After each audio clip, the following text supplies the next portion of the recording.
నమస్కారం, మీరు చూస్తున్నారు HN9 ఆంధ్రప్రదేశ్ రాష్ట్ర ప్రభుత్వం ఎంతో ప్రతిష్టాత్మకంగా అర్హులైన నిరుపేదలకి ఉచితంగా ఇసుకను అందించాలని దృఢ సంకల్పంతో ముఖ్యమంత్రి చంద్రబాబు నాయుడు ఉచిత ఇసుక విధానాన్ని ప్రవేశపెట్టారని, అయితే తిరుపతి జిల్లా నాయుడుపేట మండలంలోని అయ్యప్పరెడ్డిపాలెంలో కొంతమంది ఇసుకాసురులు రాత్రి పగలు తేడా లేకుండా ప్రభుత్వ ఆదాయానికి భారీ గండి కొడుతూ అక్రమ లేఅవుట్లకు ఇసుకను తరలిస్తూ లక్షలాది రూపాయల అవినీతి సొమ్మును దోచుకుంటున్నారు.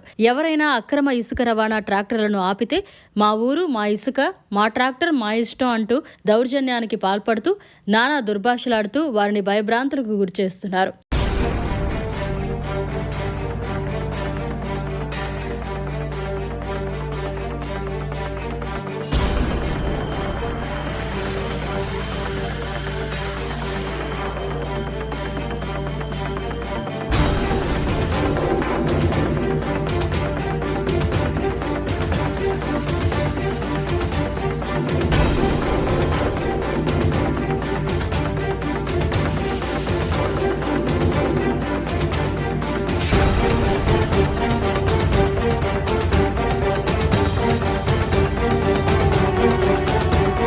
అయితే ఇదే క్రమంలో సోమవారం అర్ధరాత్రి అయ్యప్పరెడ్డిపాలెంలో అక్రమంగా ఇసుకను తరలిస్తున్నారని నాయుడుపేట పోలీస్ శాఖ అధికారులకు సమాచారం ఇవ్వడంతో ఎస్ఐ గోపి ఆధ్వర్యంలో పోలీస్ సిబ్బంది అక్రమ ఇసుక రవాణా ట్రాక్టర్లపై దాడులు చేసి 6 ట్రాక్టర్లను పట్టుకుని పోలీస్ స్టేషన్కు తరలించారు. ప్రభుత్వ ఆశయాలకు అనుగుణంగా పనిచేస్తూ అక్రమార్కుల గుండెల్లో రైళ్లు పరిగెత్తిస్తున్న పోలీస్ శాఖ అధికారులపై నాయుడుపేట ప్రజలు ప్రశంసల వర్షం కురిపిస్తున్నారు.